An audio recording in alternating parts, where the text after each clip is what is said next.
Para ser aprovado, é necessário muito esforço e dedicação. Para ser aprovado nos concursos regionais, é muito importante conhecer a história local.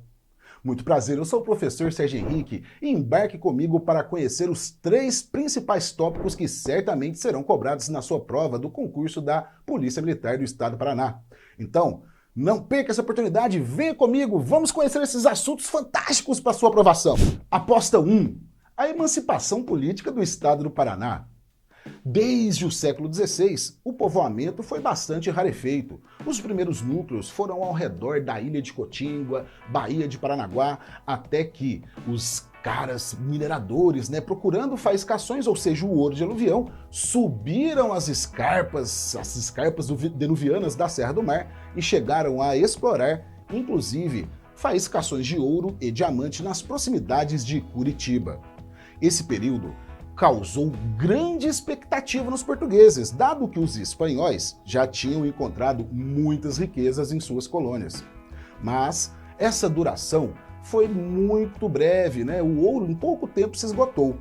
Na expectativa de que lá seria uma grande região produtora de ouro, teve até mesmo a criação de uma capitania. Qual? Capitania de Nossa Senhora de Paranaguá, Nossa Senhora do Rosário de Paranaguá. Mas, como o ouro não vingou, ela teve uma duração efêmera e foi reanexada à província, à capitania de São Vicente.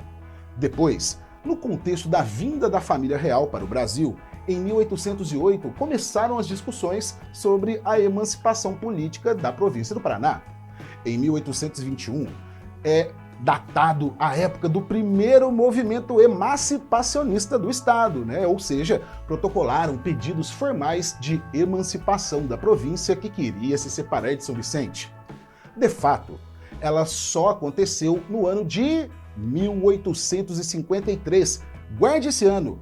A província do Paraná se tornou independente em 1853 e o seu primeiro presidente foi Zacarias Góes. Cara, como assim? O que aconteceu para que Paraná conseguisse a emancipação? Você deve ficar atento que no período regencial, aquele que vai da renúncia, da abdicação de Dom Pedro I até a coroação de Dom Pedro II. Nesse momento, ocorreram muitas revoltas que queriam proclamar a República, isso mesmo, e se separar do Brasil. A mais famosa delas, e importante para sua prova, é nos lembrarmos da Farroupilha. E também que em Minas Gerais e São Paulo, em 1842, eclodiram 2 revoltas liberais. Como todas as revoltas regenciais, liberais e republicanas queriam se separar do Brasil. A preocupação era enorme e o Paraná tinha uma posição estratégica para evitar que eles conseguissem uma aliança entre Minas, São Paulo e o Rio Grande do Sul. Era importante que não permitissem a aliança do Paraná. E aí foi negociado. Se ficassem leais à coroa portuguesa, que na verdade, se mantivessem leais à nossa coroa já recém-independente, a regência, eles receberiam a independência. Isso foi uma tentação, porque as revoltas liberais, que espalharam-se por todo o Brasil, eram de uma ideologia que existia com muita força lá em Curitiba. A Câmara Municipal de Curitiba, por exemplo, era formada essencialmente por políticos liberais. Mas, diante da possibilidade de conseguir a emancipação, o Paraná se manteve leal à regência e ao governo do Rio de Janeiro. Consequentemente, o próprio governador da província de São Vicente protocolou a separação do Paraná, que em 1853 finalmente se tornou uma província independente. Aposta 2. O tropeirismo. Esse assunto, sem dúvida nenhuma, cairá na sua prova, pois faz parte da formação econômica, social, ocupação do território e identidade paranaense. Logo que acabou o ouro, que durou muito pouco tempo nos aluviões paranaenses, os bandeirantes encontraram na região de Vila Rica, às margens do Rio das Velhas, onde hoje fica Ouro Preto. Então, o ciclo econômico do ouro passou a se concentrar em Minas Gerais. Diante disso, veja que interessante, a região das Minas, todo mundo ficava tão louco para pegar ouro que ninguém se preocupava em produzir alimentos. As maiores fortunas foram de verdade de grandes comerciantes. Diante da demanda de muitas mercadorias, ao redor de todo o Brasil surgiram muitas estradas, e aí que você deve ficar atento com as estradas dos tropeiros. Qual que é a mais importante certamente será abordada na sua prova? A Estrada da Mata. O caminho que ligava Viamão, no Rio Grande do Sul, até Sorocaba, no interior de São Paulo, de onde saíam outras expedições para abastecer as Minas Gerais. Para você ter uma ideia da importância, muitos historiadores afirmam que o Rio Grande do Sul ficou incorporado ao território brasileiro, principalmente pela atividade do tropeirismo, porque, olha só, tão próximo ao Uruguai que já foi nosso, né? Já foi a província cisplatina, e aí ele se tornou independente. O Rio Grande do Sul, que passou pela Farroupilha, também tentou ficar independente. Então, o que será que teve de força maior que manteve esse tempo todo a província conectada no Brasil?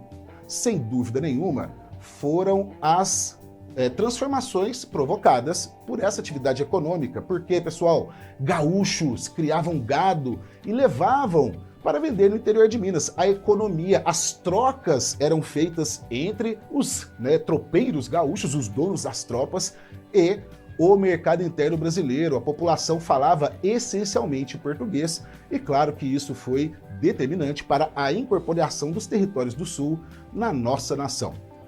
Agora, mais uma coisa. Fique atento na estrada qual? Da Mata. A Estrada da Mata, sem dúvida nenhuma, foi a mais importante da época do tropeirismo. Ligava Viamão, no Rio Grande do Sul, passando por Vacaria, também em Lages, Curitibanos e Mafra, em Santa Catarina. Entrando no território paranaense, Rio Negro, que inclusive era um importante posto de fiscalização e arrecadação de impostos. Também devemos citar Alapa, Palmeiras, Ponta Grossa, Castro, Tibagi e Jaguarialva. Pessoal, em São Paulo também, olha só, território de Itararé, Itapetininga e, por fim, Sorocaba, de onde seguiam os tropeiros até Franca do Imperador do Capim Mimoso, de onde saía outra estrada que ligava o interior de São Paulo até as minas de Ouro Preto e de Goiás, a antiga Estrada dos Goiáses. Outra estrada muito importante era a Estrada da Graciosa, que ligava o Planalto Curitibano até a região litorânea. É muito importante nos lembrarmos das dificuldades de ultrapassar aquelas escarpas íngremes e difíceis da Serra do Mar, cheias de precipícios, e muitas vezes passavam boiadas com 200, 300, 400, milhares de bois. Então, guarde que hoje a região foi pavimentada, aproveitando o antigo trajeto da Estrada da Graciosa, e hoje é a Rodovia da Graciosa. E olha só, lembre-se também que na época do Império, no auge do ciclo do chamate, foi construída a incrível, a fabulosa, belíssima, magnânima Ferrovia da Graciosa, projeto de André Rebouças, que foi uma grande maravilha técnica na época e, veja só, um dos principais fatores responsáveis pela decadência do tropeirismo. Por quê? Com a velocidade que passou a escoar a produção, as tropas, o trabalho dos tropeiros ficou defasado e, por fim, a modernidade acabou com o tropeirismo. Aposta 3. O ciclo da erva mate. É certo que será cobrada no mínimo uma questão, pois a erva mate, produto tão tradicional e característico da identidade paranaense que colaborou com a formação econômica, com a ocupação do território, é um dos temas mais estudados atualmente, e aí temos muitas informações. Vamos pensar nas mais simples.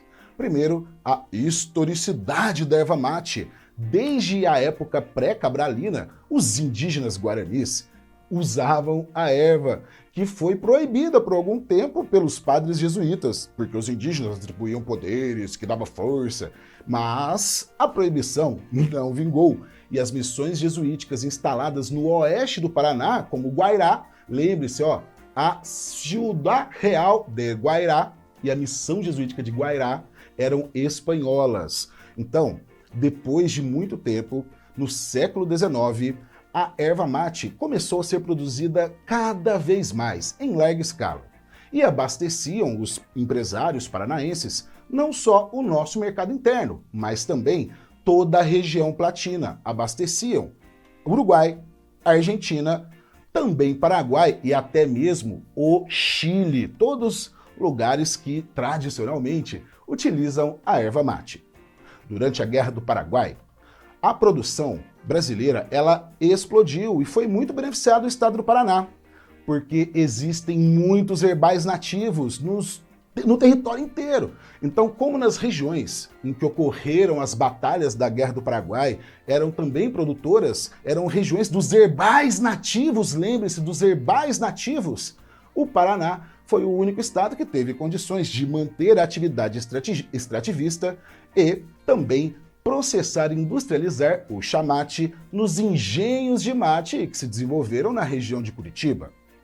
Pessoal, fique atento que você sabe, nesta época estava vindo muito imigrante europeu. O estado do Paraná é aquele que tem a maior diversidade de nacionalidades. A maioria das colônias passaram a ser criadas bem próximas a Curitiba. Primeiro, para ficar próximo das estradas e ter como escoar a produção, e claro, próximo ao mercado consumidor. O mate chegou a ser apresentado na Europa, nas exposições universais. André Rebouças tentou exportar esse produto. Esse produto ele foi boicotado pelos ingleses, então lembre disso. Algumas das razões pelas quais o mate não pegou, André Rebouças disse porque a apresentação nas tradicionais barricas de couro não eram dignas, né, da apresentação do produto e nem do evento, né? Então fique atento nesse detalhezinho, tá? Boicote dos ingleses e também a apresentação. Foi um período que movimentou muito a dinâmica econômica dos imigrantes que formaram o primeiro mercado interno. Isso mesmo, pessoal, isso foi um grande diferencial para o desenvolvimento econômico e, posteriormente, o desenvolvimento industrial do Paraná.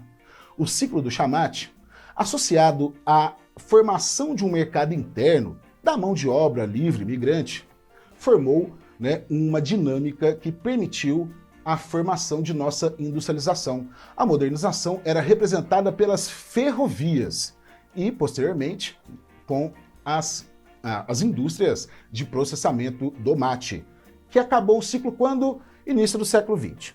O Paraná foi um grande produtor até aproximadamente a Primeira Guerra Mundial, quando a concorrência da Argentina fez com que o nosso produto deixasse de ser vendido.